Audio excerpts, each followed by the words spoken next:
Hello बच्चों, हम rotational motion बिल्कुल बेसिक से पढ़ने के लिए जा रहे हैं और ये हमारा फर्स्ट लेक्चर है रोटेशनल मोशन का, जिसमें हम बिल्कुल बेसिक बातें करेंगे। बेसिक मतलब बिल्कुल बेस से हम रोटेशनल मोशन को स्टार्ट करेंगे। रोटेशनल मोशन पढ़ने के लिए थोड़ा हमें सर्कुलर मोशन को रिवाइज करके रखना पड़ेगा, तब जाके चीजें यहाँ पे कनेक्ट हो पाएंगी। तो हमने थोड़ा बहुत सर्कुलर मोशन अगर पढ़ रखा है, हम जानते हैं कि एंगुलर वेलोसिटी क्या होती है, एंगुलर डिस्प्लेसमेंट क्या होता है और एंगुलर एक्सेलरेशन क्या होता है। तो ये सब बातें अगर हमें थोड़ी सी पता है तो रोटेशनल मोशन में हमारे लिए थोड़ी हेल्प हो जाएगी। अब रोटेशनल मोशन में सबसे बेसिक बात यह है कि यहाँ पे हमें बात करनी है रिजिड बॉडी की। What is rigid body? सबसे पहला टॉपिक है कि रिजिड बॉडी क्या होता है। तो रिजिड बॉडी के बारे में अगर मैं आपको बताऊं तो रिजिड बॉडी वो बॉडी है जिनके बीच का गैप, मतलब जैसे ये ऑब्जेक्ट है, एक रिजिड बॉडी अगर है तो इनके बीच के दो पॉइंट्स का गैप कभी भी चेंज नहीं हो सकता, कभी भी चेंज नहीं हो सकता।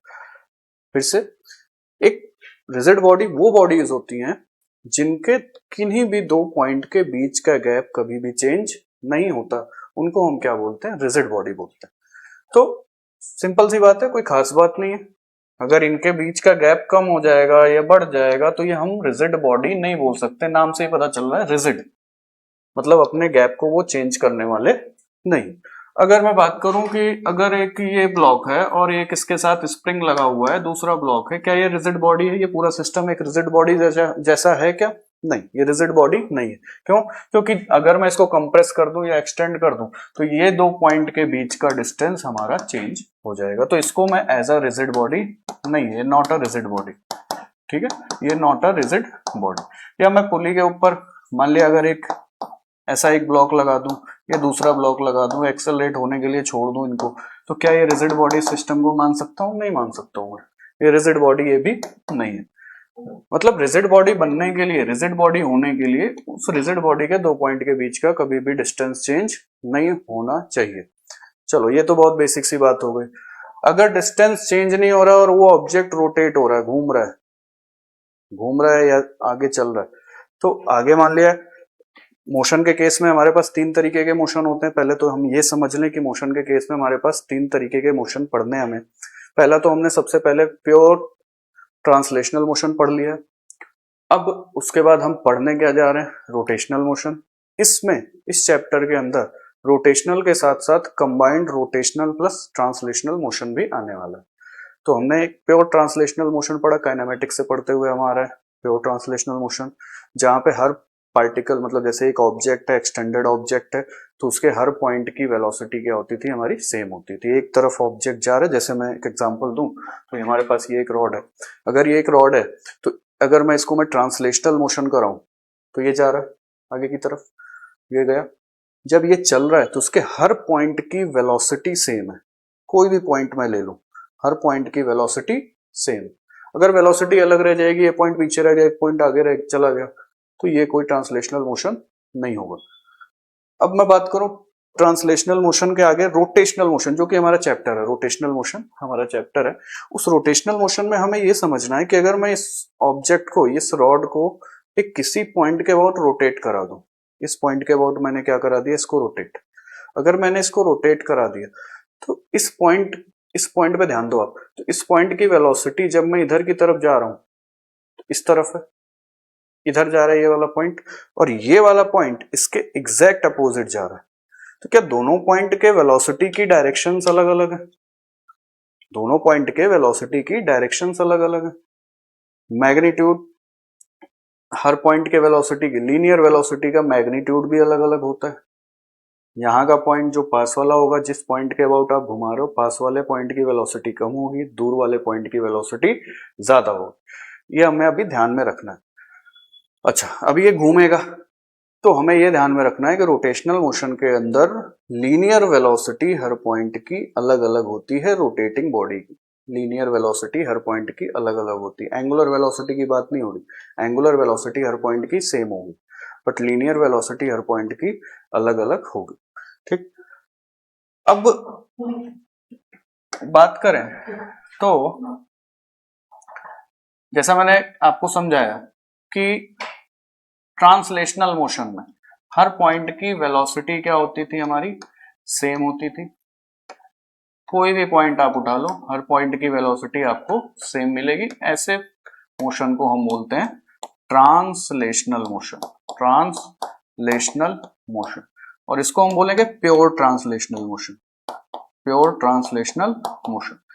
जिसका एग्जांपल ये कि मैं ऑब्जेक्ट को आगे की तरफ ऐसे लेके जा रहा हूं। दूसरा केस, मान लो ये मैंने इस रॉड को, सेम रॉड को इस पॉइंट के अबाउट रोटेट करा दिया, तो इस पॉइंट की वेलोसिटी इस तरफ है और इस पॉइंट की वेलोसिटी इस तरफ है।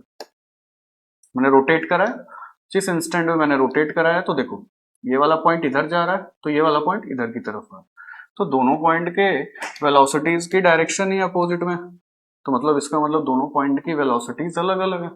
वेलोसिटी में डायरेक्शन अलग हो तो भी हम ये बोल सकते हैं कि दो पॉइंट के वेलोसिटी की डायरेक्शन अगर अलग हो तो हम ये बोल सकते हैं कि दोनों पॉइंट की वेलोसिटीज अलग अलग है। ठीक, अच्छा मैग्नीट्यूड वाइज अगर मैं बात करूं तो जितना दूर वाला पॉइंट होगा, हमें क्या क्या बातें याद रखनी है वो मैं ज्यादातर एक्सप्लेन कर रहा हूं।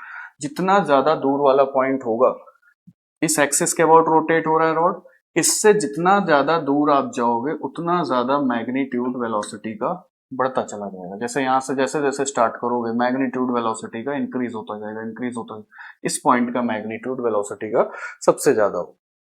और मैं बात करूं इस पॉइंट के लिए, तो इस पॉइंट के लिए भी मैग्नीट्यूड क्या होगा, सबसे ज्यादा होगा। जो पॉइंट एक्सिस पे होगा या एक्सिस पे जो पॉइंट होगा या एक्सिस के बहुत पास वाला पॉइंट होगा उसका मैग्नीट्यूड सबसे कम होगा, और एक्सिस पे जो पॉइंट पड़ेगा उसकी लीनियर वेलोसिटी जीरो होगी in case of pure translational pure rotational motion. In case of pure rotational motion, pure rotational motion में हमें ये कुछ बेसिक बातें याद रखनी है। प्योर रोटेशनल मोशन में पॉइंट्स देखो, हर पॉइंट की वेलोसिटी लीनियर वेलोसिटी, वेलोसिटी नहीं लीनियर वेलोसिटी क्या हो सकती है, डिफरेंट हो सकती है। हर पॉइंट की लीनियर वेलोसिटी डिफरेंट होगी। जिस पॉइंट के अबाउट ऑब्जेक्ट रोटेट कर रहा है, जिस पॉइंट के अबाउट ऑब्जेक्ट रोटेट कर रहा है वो पॉइंट हमारा किस पे है, रेस्ट पे है। दूर वाला, सबसे दूर वाला पॉइंट हमारा सबसे ज्यादा वेलोसिटी का है, और जो एक्सिस से सबसे पास वाला पॉइंट है, जहां से जिस पॉइंट के अबाउट मैं रोटेट करा रहा हूं, उससे जो सबसे पास वाला पॉइंट होगा उसकी वेलोसिटी सबसे कम होगी।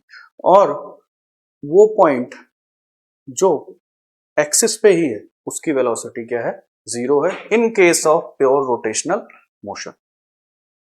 ठीक, अब इतनी बात हमें ध्यान में रखनी है।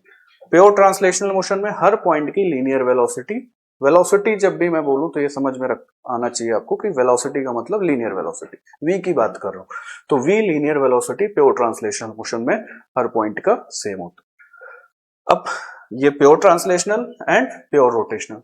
अब इस ओमेगा का नाम, ये ओमेगा, ओमेगा को आपने देखा होगा, समझा होगा, सर्कुलर मोशन थोड़ा बहुत पढ़ा होगा, तो ओमेगा को बोलते हैं हम एंगुलर वेलोसिटी। तो ठीक है, रोटेशनल मोशन में, प्योर रोटेशनल मोशन में ये मैंने बोल दिया कि हर पॉइंट की लीनियर वेलोसिटी डिफरेंट हो सकती है।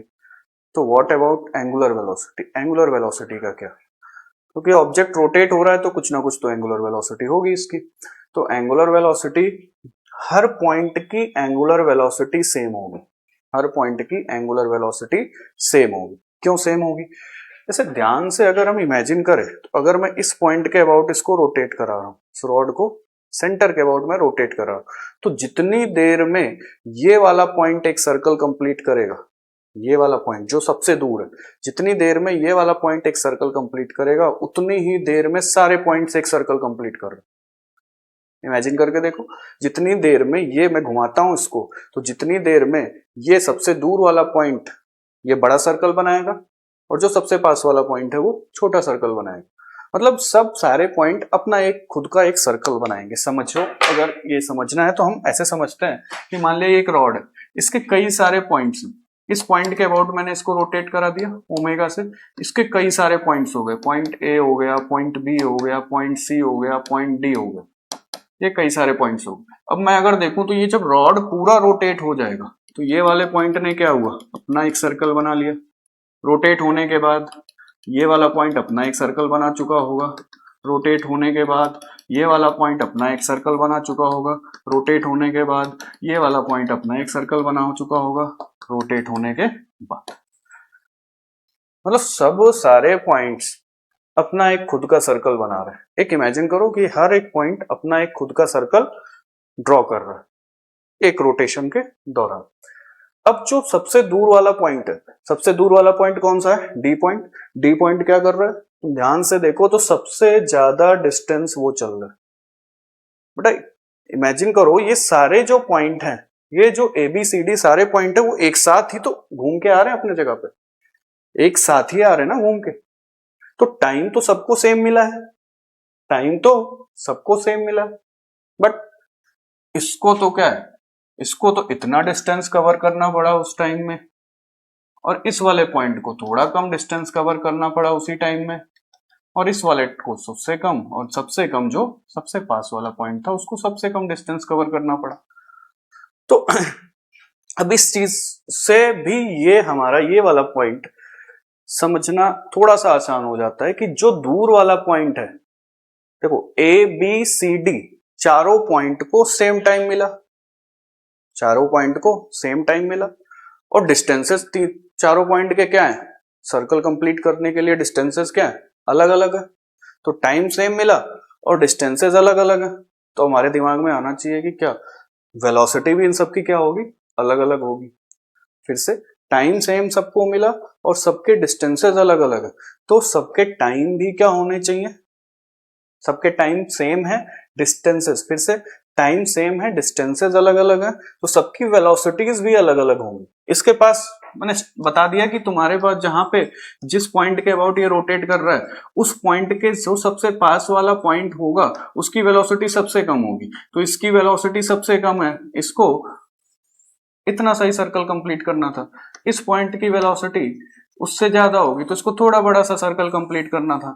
इस पॉइंट की वेलोसिटी उससे ज्यादा है तो इसको थोड़ा और बड़ा सर्कल कंप्लीट करना था। इस पॉइंट की वेलोसिटी सबसे ज्यादा है तो इसको सबसे बड़ा सर्कल कंप्लीट करना है। समझ में आई बात? जिस पॉइंट के पास जितनी ज्यादा वेलोसिटी उतना बड़ा वो सर्कल रोटेशन के दौरान कवर करे। ABCD ये चीज अपने ध्यान में बिठा लो कि ABCD 4 पॉइंट्स हैं, तो चारों पॉइंट्स का एक सर्कल कंप्लीट करने में टाइम लगा सेम। और फिर हमने क्या सोचा, डी वाले को तो बहुत बड़ा पाथ कवर करना है, तो सबसे ज्यादा वेलोसिटी किसकी होनी चाहिए? डी की। उससे कम वेलोसिटी किसकी होनी चाहिए? सी की। उससे कम बी की। सबसे कम ए की। तो अगर हम देखें तो सारे पॉइंट्स, ये सारे पॉइंट जो हैं ये सब एक सर्कल कंप्लीट करने में कितना एंगल कवर कर रहे हैं? 2 पाई। इसने भी कितना कवर किया? 2 पाई। इसने भी कितना कवर किया? 2 पाई। इसने भी कितना कवर किया? 2 पाई। सबने एंगल कितना कवर किया? 2 पाई। और सबके टाइम क्या है? सेम है। तो हम ये कह सकते हैं कि सबकी एंगुलर वेलोसिटी सेम होगी, सबकी एंगुलर वेलोसिटी सेम होगी, बट सबकी लीनियर वेलोसिटी अलग होगी। इस बात को हमें समझना पड़ेगा ध्यान से कि प्योर रोटेशनल के केस में, रोटेशनल के केस में हर पॉइंट की लीनियर वेलोसिटी डिफरेंट होती है मैग्नीट्यूड वाइज, और हर पॉइंट की एंगुलर वेलोसिटी सेम होती है। समझ आई बात? मैं ये उम्मीद करता हूं कि ये बात आपको समझ में आ गई होगी। अब आगे हम बढ़ते हैं, आगे बढ़ते हैं तो हमें आगे चल के कुछ कंबाइंड मतलब रोटेशनल प्लस ट्रांसलेशनल मोशन के बारे में पढ़ना है, तो जिसमें ऑब्जेक्ट घूमेगा भी और आगे भी बढ़ेगा, ऑब्जेक्ट घूमता भी रहेगा और आगे भी बढ़ता रहेगा। ऐसा मतलब जब वो चीज आएगी तो हम ज्यादा उसके ऊपर डिटेलिंग में बात करेंगे। इसको हम बोलते हैं combined rotational plus translational motion. Combined rotational and translational motion. ठीक है, अब ये हमारे पास, ये हमने पहले पढ़ रखा है, ये पढ़ना है हमें इस चैप्टर में, और ये पढ़ना कंबाइंड। तो अब रिजिड बॉडी के बारे में और थोड़ी सी बात करें तो रिजिड बॉडी, जो स्टार्टिंग में मैंने बोला था कि रिजिड बॉडी के दो पॉइंट्स के बीच का गैप कभी भी कम नहीं होने वाला। तो एक एग्जांपल मैंने दिया था कि स्प्रिंग ब्लॉक सिस्टम में तो गैप उसका कम हो सकता है, ज्यादा हो सकता है, ये एक पुली का सिस्टम है तो उसका गैप ज़्यादा कम हो सकता है, तो पुली सिस्टम को या स्प्रिंग ब्लॉक सिस्टम को हम रिजिड बॉडी नहीं बोल सकते।